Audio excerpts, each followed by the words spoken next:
Question आता है average velocity between any two points, average velocity. तो एवरेज वेलोसिटी निकालने के कई सारे मेथड हैं, यहां से भी निकाल सकते हैं आप, और भी मेथड हैं, मैं यहीं से डिस्कस करूं।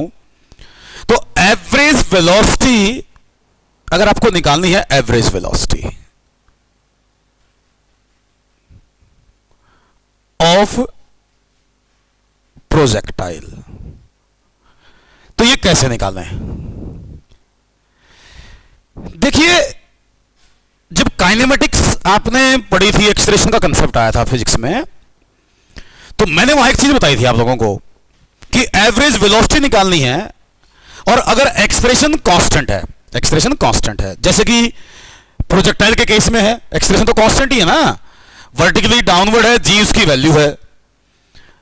तो बेटा अगर एक्सप्रेशन कांस्टेंट है और आप एवरेज वेलोसिटी निकालना चाहते हैं, तो वो एक डायरेक्ट फार्मूला अप्लाई कर सकते हैं, initial velocity plus final velocity bye 2।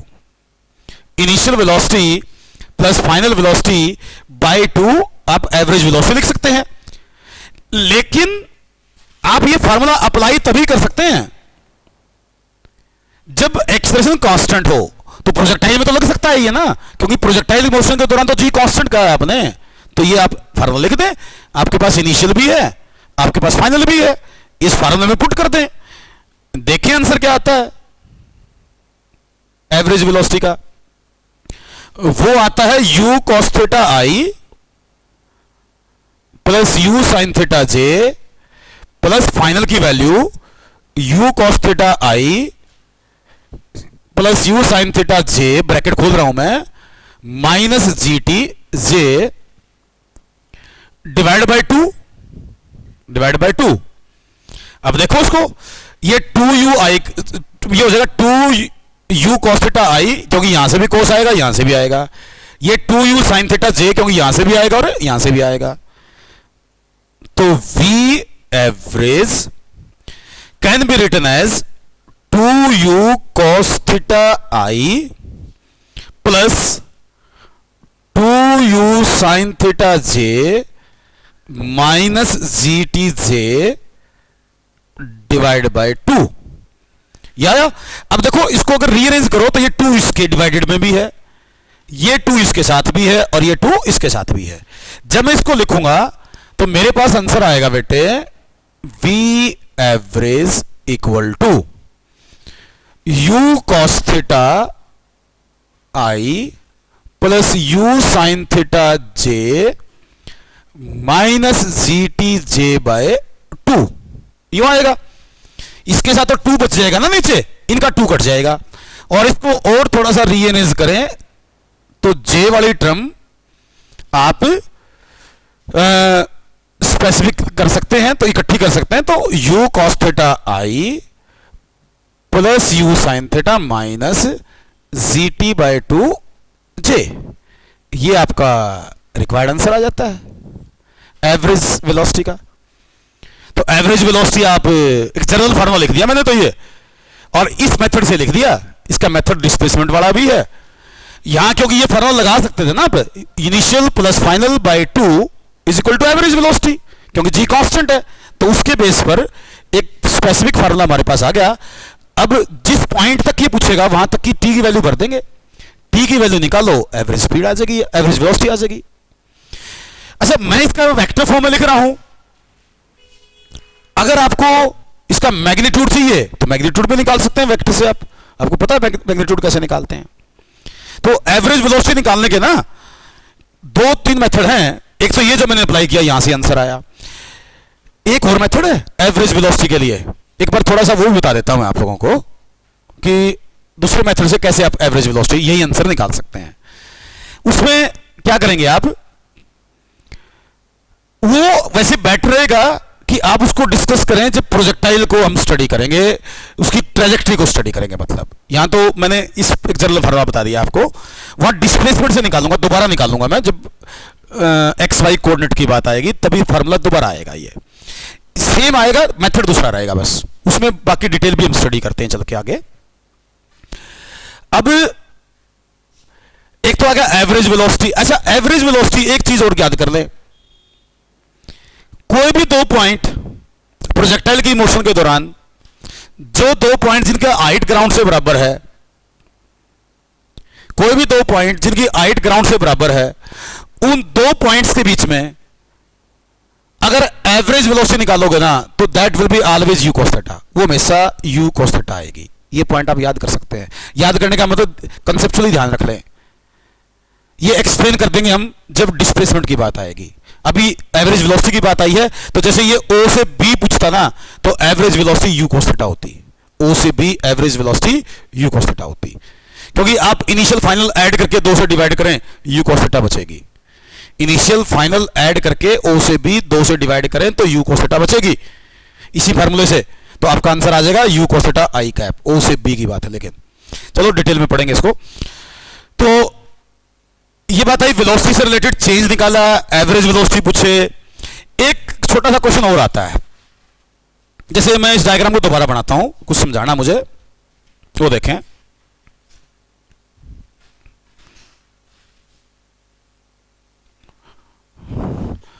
अच्छा ना, प्रोजेक्टाइल क्या, फिजिक्स में जब भी कोई चीज पढ़ो ना आप डायग्राम से चीजों को समझा करो, कंसेप्ट्स आसान हो जाते हैं अपने लिए, क्योंकि दिमाग में एक पिक्चर बन जाती है कि इवेंट हो क्या रहा है, और उससे चीजें समझना आसान हो जाता है। वही मैं बढ़ा रहा हूं। जैसे ये प्रोजेक्टाइल को मैंने प्रोजेक्ट किया, initial velocity you, angle theta. अब प्रोजेक्टाइल की इनिशियल डायरेक्शन ऑफ मोशन ये है, ये इनिशियल डायरेक्शन ऑफ मोशन है। हाईएस्ट पॉइंट के बाद एक कोई जनरल पॉइंट दूं तो वेलोसिटी कुछ यूं होगी अलोंग दी टेंजेंट। अगर मैं इस v वेलोसिटी को पीछे बढ़ाऊं तो ये v और u के बीच का एंगल होगा, v और u के बीच का एंगल होगा ये। तो यहां ना एक क्वेश्चन पूछा जाता है वेलोसिटी से रिलेटेड। आपसे ये पूछा जाता है कि आप वो टाइम बताएं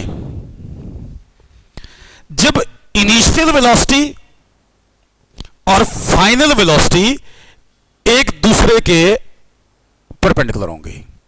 आप टाइम बताएं जब इनिशियल वेलोसिटी और फाइनल वेलोसिटी आपस में परपेंडिकुलर होंगे। ये क्वेश्चन पूछा जाता है इसमें। अब इसका जवाब कैसे देना है? मैंने क्या बोला, हम ये चाहते हैं, हमसे ये पूछा कि वो टाइम बताएं जब इनिशियल और फाइनल वेलोसिटी एक दूसरे के परपेंडिकुलर हैं। बेटा वेक्टर्स में मैंने कॉन्सेप्ट बताया था वेक्टर का, जब डॉट प्रोडक्ट किया था हमने आपको एक चीज बताई थी कि अगर दो वेक्टर्स एक दूसरे के परपेंडिकुलर हैं, अगर दो वेक्टर्स एक दूसरे के परपेंडिकुलर हैं तो उनका डॉट प्रोडक्ट जीरो आता है, उनका डॉट प्रोडक्ट जीरो आता है। तो इसका मतलब अगर मैं v और u को परपेंडिकुलर चाहता हूं, इसका मतलब v डॉट u जीरो आना चाहिए, v डॉट u जीरो आना चाहिए। क्यों आना चाहिए जीरो? क्योंकि क्वेश्चन क्या पूछा इसने अपना था, इसने हमारे से पूछा वो टाइम बताओ जब v और u परपेंडिकुलर होंगे। तो हम वेक्टर की प्रॉपर्टी लगा के चेक कर लेते हैं। तो हम v और u का डॉट प्रोडक्ट निकाल के जीरो के साथ इक्वेट कर दें तो वहां से हमारे पास टाइम की वैल्यू आ जाएगी जब ये दोनों वेलोसिटी वेक्टर एक दूसरे के परपेंडिकुलर होंगे। तो देखते हैं, अपने पास v है, अपने पास u है, ये v ये u, मैं इनका डॉट प्रोडक्ट करना चाहता हूं तो इनको एक बार इकट्ठा लिख लेता हूं मैं। v था हमारे पास u cos थीटा i, मैं वहां से u sin theta minus gt j, और u था अपने पास वेक्टर फॉर्म में u cos theta i u sin theta j। हमें करना है v डॉट u। तो कैसे करते हैं डॉट प्रोडक्ट? i का मल्टीपल i वाले के साथ, j का मल्टीपल j वाले के साथ। तो यहां से इन दोनों को मल्टीप्लाई करेंगे आप, तो यहां दोनों से को मल्टीप्लाई करेंगे, क्या आएगा u square cos square theta, ये दोनों मल्टीप्लाई हो गए। यहां ये j का मल्टीपल j वाले के साथ, तो यहां से क्या आएगा, u sin theta into u sin theta minus G T. इस ब्रैकेट को खोल देता हूं मैं, तो v dot u is u square cos square theta, bracket खोलोगे तो क्या आएगा, u square sine square theta minus u sine theta जी टी। अब मैंने कहा ना ये दोनों अगर परपेंडिकुलर हैं तो इनका डॉट प्रोडक्ट जीरो आना चाहिए, तो मैं इन दोनों का डॉट प्रोडक्ट जीरो पुट करता हूं, इस वैल्यू को जीरो रखो। मैं उससे पहले ऐसा करता हूं, यहां से और यहां से साथ में u स्क्वायर को कॉमन भी लिख देता हूं, तो मैं इसको लिख सकता था, मैंने कहा ना v डॉट u जीरो आना चाहिए अगर ये परपेंडिकुलर हैं तो मैं इसको लिखता हूं u square cos square theta plus sine square theta minus u sine theta ji t equal to zero. अब ये होगी वैल्यू वन, ब्रैकेट तो cos square theta plus sine square theta one होता है बेटे, तो ये होगा u स्क्वायर, इस टर्म को उधर ले जाता हूं मैं, u साइन थीटा जी टी, और एक u से u कट जाएगा, तो u is equal to sine theta ji t. मेरे से इसने t पूछा था ना, तो t निकाल लो, तो यहां से आंसर आता है बेटे u over z sine theta, ये मेरे पास t आ गया। ये क्या निकाला आपने, ये आपने निकाला वो टाइम जितने टाइम के बाद फाइनल वेलोसिटी इनिशियल वेलोसिटी के परपेंडिकुलर होगी, फाइनल वेलोसिटी इनिशियल वेलोसिटी के परपेंडिकुलर होगी। अगर हमें u और थीटा पता है, इनिशियल वेलोसिटी और उसका इनिशियल एंगल पता है, तो टाइम निकल सकता है। बात क्लियर यहां तक? तो इसमें मैंने किया क्या, u और v का डॉट प्रोडक्ट किया, उसको जीरो के साथ इक्वेट करके रिक्वायर्ड आंसर निकाल दिया। लेकिन एक बात ध्यान देनी पड़ेगी, अब आपको, आपने आंसर तो निकाल दिया, कोई भी आपको एक कंडीशन देगा और आपसे वैल्यू पूछेगा, आप वैल्यू निकाल देंगे, लेकिन बेटा एक बात आपको याद करनी पड़ेगी कि यहां से जो आंसर आएगा ना वो हमेशा एप्लीकेबल नहीं होगा। तो बेटा एक बात ध्यान देनी पड़ेगी आपको, यहां से जो आंसर आया ना ये जरूरी नहीं है कि ये आपका सॉल्यूशन या आंसर हमेशा एग्जिस्ट करे।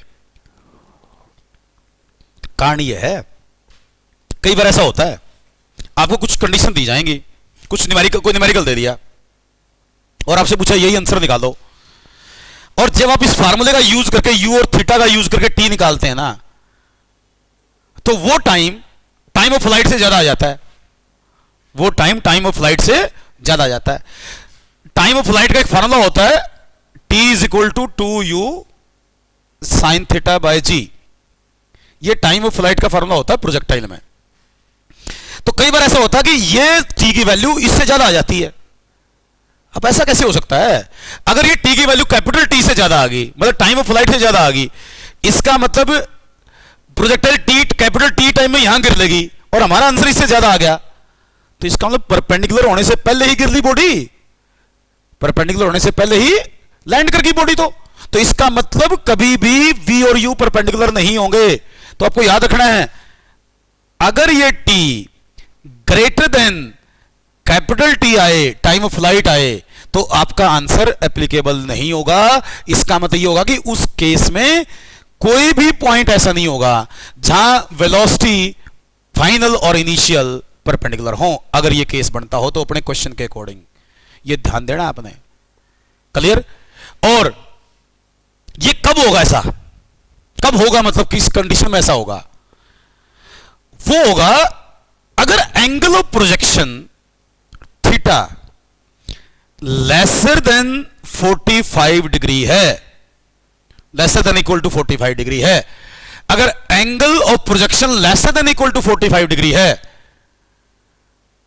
तो उस केस में कोई भी ऐसा पॉइंट नहीं होगा जहां की वेलोसिटी इनिशियल वेलोसिटी के परपेंडिकुलर हो जाए। तो अगर एंगल ऑफ प्रोजेक्शन 45 से ज्यादा हो ना, तभी v और u परपेंडिकुलर हो सकते हैं कहीं ना कहीं। अगर थीटा की वैल्यू इस कंडीशन को सेटिस्फाई करती है तो कभी भी ऐसा नहीं होगा v और u परपेंडिकुलर हो। तो ये याद रखना होता है। कुछ न्यूमेरिकल्स में ऐसा आ जाएगा कि आपको क्वेश्चन दिया जाएगा और आपसे पूछेगा बताओ कब u और v परपेंडिकुलर होंगे, और थीटा दे रखा हो मान लो 30 डिग्री थीटा दे दिया, 40 डिग्री थीटा दे दिया, तो आपका जवाब दे देंगे कि कभी भी नहीं होंगे परपेंडिकुलर। अगर थीटा आपको 60 डिग्री दे दिया या 45 से फालतू कुछ भी दे दिया ज्यादा, तो आप आंसर निकाल सकते हैं। 45 से कम दे दिया तो नहीं आएगा आंसर। तो उस केस में आप कहेंगे कि इसका सॉल्यूशन एग्जिस्ट नहीं करेगा, क्योंकि इस केस में स्मॉल टी कैपिटल टी मतलब टाइम ऑफ फ्लाइट से ज्यादा आएगा, और ये पॉसिबल नहीं है। तो ये ध्यान देना होता है, बच्चे इसमें गलती करते हैं। कई बार क्या होता है, 4 ऑप्शन दी, उसमें क्या होगा कि एक आंसर जो यहां से आएगा वो दिया होगा आपको, और आप जैसे निकालेंगे आपका आंसर आप सोचेंगे सही आ गया। तो पहले आपको चेक कर लेना चाहिए कि जो एंगल दिया है वो कितना दिया है। अगर वो 45 या 45 से कम दिया है तो आंसर नहीं आएगा आपका। टी का आंसर मतलब आप बोलेंगे एग्जिस्ट नहीं करेगा। अगर थीटा 45 से ज्यादा दिया तो कैलकुलेट करके देख लें, वो अपना आंसर बन जाएगा। क्लियर बात ये। जैसे इसमें एक चीज समझाता हूं मैं, एक बार ना डेविएशन पूछते हैं आपसे कई बार, एंगल ऑफ डेविएशन। वो देखो, इसी को मैं थोड़ा सा आगे बढ़ाता हूं। जैसे ये u वेलोसिटी है, मैं इस पॉइंट को एक बार यहां समझा रहा हूं, यहीं देख लो, चाहे यहां एक ओरिजेंटल लाइन बनाओ आप, ये ओरिजेंटल लाइन है, ये इनिशियल वेलोसिटी u दिखाओ, ये मैंने v वेलोसिटी दिखाई थी। यहां मैं कुछ पॉइंट बताना चाहता हूं इसी से रिलेटेड। ये v थी, ये u थी, ये एंगल थीटा था ना, ये एंगल थीटा बताया था आपने मेरे को। आपने कहा ना भाई ये परपेंडिकुलर हो गए, तो परपेंडिकुलर हो गए तो इसका मतलब ये एंगल 90 हो गया टोटल। बोलो, अगर ये एंगल टोटल 90 हो गया तो ये कितना हो गया? 90 माइनस थीटा हो गया। ये एंगल कितना हो गया? 90 माइनस थीटा। टोटल 90 है, ऊपर वाला थीटा, तो नीचे वाला कितना बना? 90 माइनस थीटा।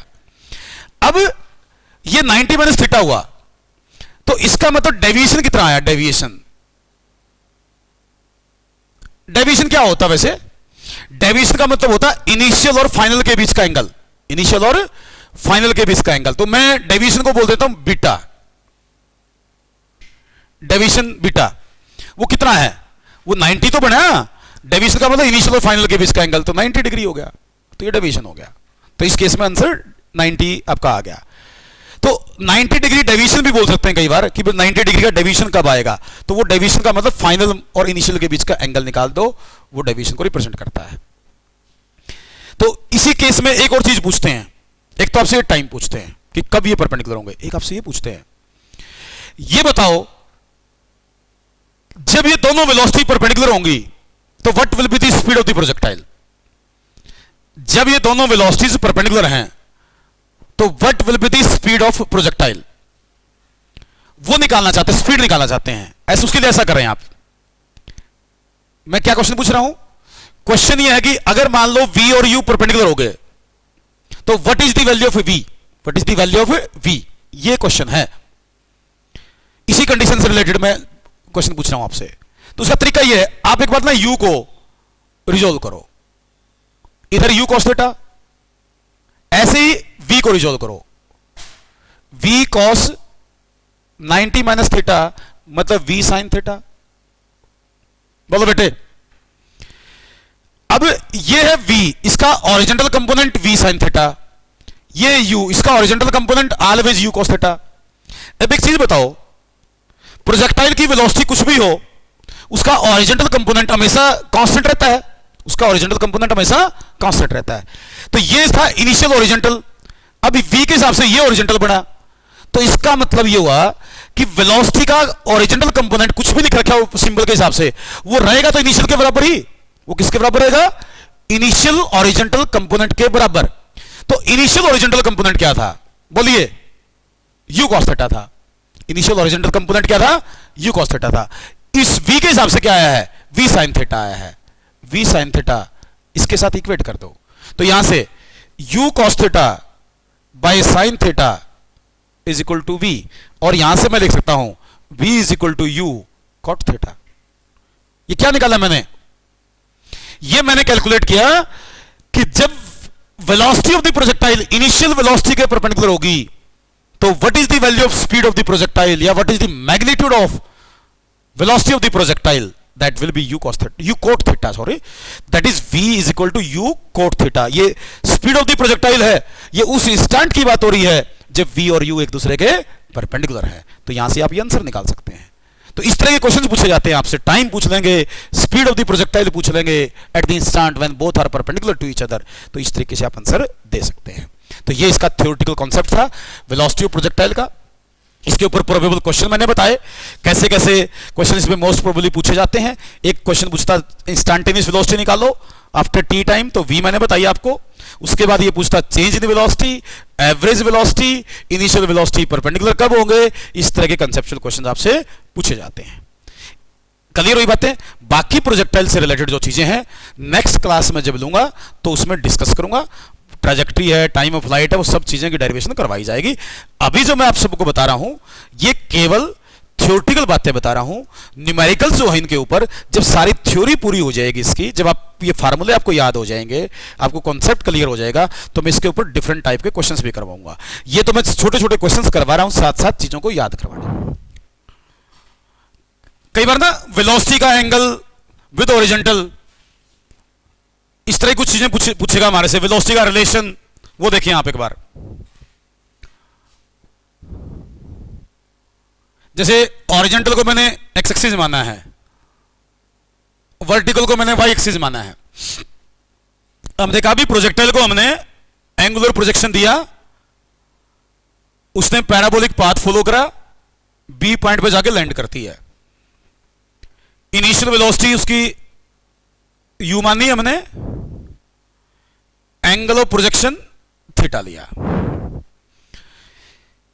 अब क्वेश्चन ये पूछ रहा हमारे से कि आफ्टर टी टाइम प्रोजेक्टाइल मान लो किसी पर्टिकुलर पॉइंट पे पहुंच जाती है, तो उसका एंगल विद ओरिजेंटल निकालो। एंगल विद ओरिजेंटल, जैसे मान लो टी टाइम के बाद प्रोजेक्टाइल पहुंच जाती है पी पॉइंट पर, और प्रोजेक्टाइल की वेलोसिटी यहां है v। ये हमारे से पूछ रहा है इस वेलोसिटी का एंगल विद ओरिजेंटल। मान लो ये है beta, angle with horizontal that is beta. अब इसको रिलेट करना मुझे थीटा के साथ, इनिशियल एंगल के साथ। तो आप ऐसा करो, इसको कंपोनेंट निकालो इसके। यहां होगा vx, यहां होगा vy। अगर मैं ये पैरेललोग्राम कंप्लीट करूं तो देखो आप एक बार ट्रायंगल से, अगर ये vy है तो ये भी vy होगा मैग्नीट्यूड में, ये और ये इक्वल होंगे भाई। तो आप इस ट्रायंगल से टेंजेंट बीटा कैलकुलेट कर सकते हैं, टेंजेंट बीटा। तो यहां से देखो ये होगा परपेंडिकुलर, ये होगा बेस, बेस है vx के बराबर, परपेंडिकुलर है vy के बराबर, क्योंकि ये vy है तो ये भी vy है। तो इसका मतलब इस ट्रायंगल से मैं देखूं तो टेंजेंट बीटा बनता है vy by vx। Vertical component at that point divide by horizontal component at that point. Velocity के कंपोनेंट लिए हमने यो। अब ये दोनों कंपोनेंट हम पहले कैलकुलेट कर चुके हैं। आपको ये बताया था मैंने कि vx तो हमेशा u cos थीटा ही होगा ना। इसका ओरिजेंटल कंपोनेंट था u cos थीटा इनिशियल का, ये u sin थीटा, ये चेंज ही नहीं होता, नाम कुछ भी रख लो रहेगा तो इसी के बराबर। तो vx is equal to u cos theta. पहले हमने डेरिवेशन में vy भी तो बताया था आपको, u sin theta minus gt, ये लिखा था हमने। ये वैल्यू पुट कर दे, आंसर आ गया। हमको रिलेट ही करना था ये। तो tangent beta is equal to u sin theta minus gt over u cos theta. तो एक रिलेशन बन जाता है, इसको यूज करके हम कैलकुलेशंस कर सकते हैं। जैसे इसमें कुछ दे दे, एंगल दे दे, पहले थीटा दे दिया, बीटा दे दिया, टाइम निकालना है या टाइम दे रखा है, बीटा निकालना है, तो कैलकुलेशंस की जा सकती है यहां से। जैसे मैं एग्जांपल लेता हूं इसका एंगल निकालने का।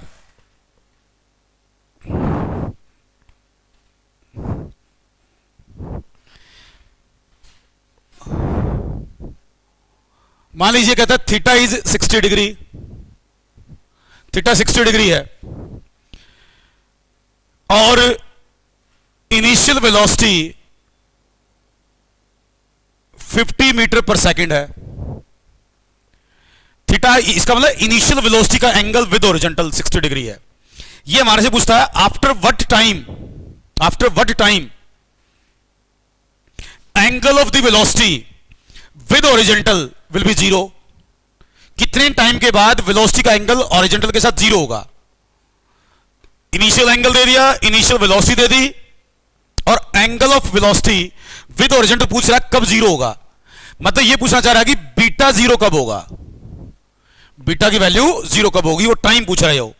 तो वो इसका यूज करके निकाल सकते हैं आप। इसमें टेंजेंट बीटा जीरो, तो tangent zero is equal to U sine theta minus G T over U cos theta will be equal to zero, और U sine theta minus G T will be equal to zero, और G T is equal to U sine theta, और T equal to U sine theta by G. मैं इससे related numerical कर रहा हूं या discuss एक। इसने ये डेटा दिया हमारे को, इनिशियल एंगल दिया, वेलोसिटी दी, और ये पूछा कि वेलोसिटी का एंगल भी तो हॉरिजॉन्टल जीरो कब होगा। तो इसका यूज कर लिया मैंने। यहां से u की वैल्यू 50, थीटा की वैल्यू 60, तो साइन 60, g को मैं 10 मान के चलूंगा, जरूरी नहीं है 10 लें आप, मैं कंसिडर कर रहा हूं कैलकुलेशन इजी करने के लिए। तो ये कट गया, तो t is equal to 5 into root 3/2, तो 5/2 रूट 3 सेकेंड। इतने टाइम के बाद आपका आंसर आ गया। ये वो टाइम होगा जब वेलोसिटी का एंगल विद हॉरिजॉन्टल जीरो होगा। अब इसे देखो आप, ये जो क्वेश्चन मैंने इस फार्मूले से किया, आप इसको डायरेक्ट भी कर सकते हैं बगैर इस फार्मूले का यूज किए। इसने क्या पूछा अपने से कि ये बताओ कि वेलोसिटी का एंगल विद हॉरिजॉन्टल जीरो कब होगा। तो आपको ये पता है ना, वेलोसिटी का एंगल विद हॉरिजॉन्टल तो हाईएस्ट पॉइंट पर होता है। हाईएस्ट पॉइंट पर सारी वेलोसिटी हॉरिजॉन्टल के अलोंग होती है, तो यही एंगल ये जीरो होगा। तो इसका मतलब हम डायरेक्ट ये भी तो कह सकते हैं ना, ओ से ए जाने का टाइम निकाल दो, ओ से ए जाने का टाइम, और ओ से ए जाने का टाइम क्या होता है? टाइम ऑफ फ्लाइट का हाफ। टाइम ऑफ फ्लाइट का हाफ मतलब यू साइन थीटा बाई जी। तो यहां से डायरेक्ट भी निकाल सकते थे आप इसको। तो एक ही चीज को सोल्व करने के अलग अलग तरीके हैं। मैंने ये कंसेप्ट यहां से डिस्कस किया था, तो इसके साथ रिलेट करके आंसर निकाला है। आप चाहें तो आप यहां से भी आंसर निकाल सकते हैं, वही आंसर आएगा। बस उसके लिए ये बताना चाहिए कि वेलोसिटी का एंगल विद हॉरिजॉन्टल जीरो कहां होता है, वो होता है हाईएस्ट पॉइंट पर। तो ये आप डायरेक्ट ओ से ए तक जाने का टाइम भी यहां से निकाल सकते थे, उससे भी अपना आंसर यहां से आ जाता। अब ये तो बात हुई एंगल निकालने की। एक और छोटा सा रिलेशन डिस्कस करते हैं।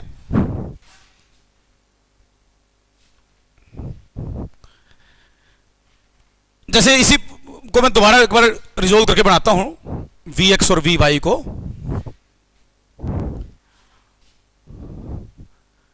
ये हॉरिजॉन्टल को x मान रखा है, वर्टिकल को y माना हुआ है। ये प्रोजेक्टाइल हमने प्रोजेक्ट की भाई,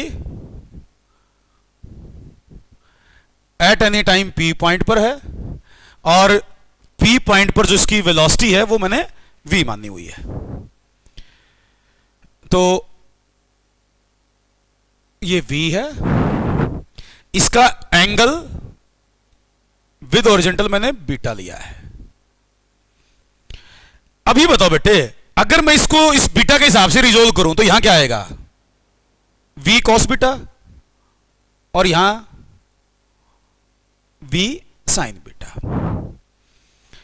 अब ये आ गया, इसके हिसाब से देखो तो ये x कंपोनेंट आ गया, ये y कंपोनेंट आ गया। तो इसके हिसाब से x कंपोनेंट आ गया v cos beta, y component आ गया v sin बीटा। लेकिन मैंने कहा था x कंपोनेंट तो हमेशा कांस्टेंट रहता है। इसका मतलब आप इसको और इसको रिलेट कर सकते हो, ये दोनों बराबर हैं, चाहे इस फॉर्म में लिखो चाहे इस फॉर्म में लिखो, तो ये दोनों बराबर आएंगे। तो इसका मतलब we can write v cos beta is equal to u cos theta, ये लिख सकते थे आप। तो कई बार क्या होता है, बीटा वगैरह दिया होता है, v पूछ रखा होता है हमारे से, तो यहां से v निकाल लूं अगर मैं, तो v क्या बना? v बना मेरे पास u cos theta bye cos beta. ये v का रिलेशन आ गया, इसको रिलेट कर सकते हैं आप। इस तरह का क्वेश्चन पूछा जा सकता है कि what is the v, value of v, जब बीटा दे रखे हमारे से, तो ये इन दोनों को इक्वेट करके आंसर निकाला जा सकता है। और एक इक्वेशन ये भी बना सकते थे आप। अब जैसे पिछले डेरिवेशन में बताया था मैंने, v y आया था u sin theta minus G T, ये v y आया था। यहां से v y इसके बराबर आया है, तो यहां से v sine beta is equal to u sine theta minus gt, ये एक रिलेशन बन गया। तो इन इक्वेशन का भी कई बार हमें यूज करना पड़ जाता है कुछ क्वेश्चंस के अंदर, तो ये इक्वेशंस यूज करके भी आप वेलोसिटी वगैरह कैलकुलेशंस कर सकते हैं इससे रिलेटेड। अब ये थे मेन पॉइंट वेलोसिटी से रिलेटेड जो हमें पता होने चाहिए आगे के क्वेश्चंस न्यूमेरिकल सोल्व करने के लिए। जब हम इसको एडवांस लेवल पे पढ़ेंगे, एडवांस लेवल के न्यूमेरिकल्स इसमें डिस्कस करेंगे, तो ये सारे कंसेप्ट्स आपको क्लियर होने चाहिए, तभी आप वो क्वेश्चंस समझ पाएंगे या सोल्व कर पाएंगे। तो मैं इसको बाकी आगे यूज करूंगा। अभी ये लेक्चर यहां कंप्लीट होता है।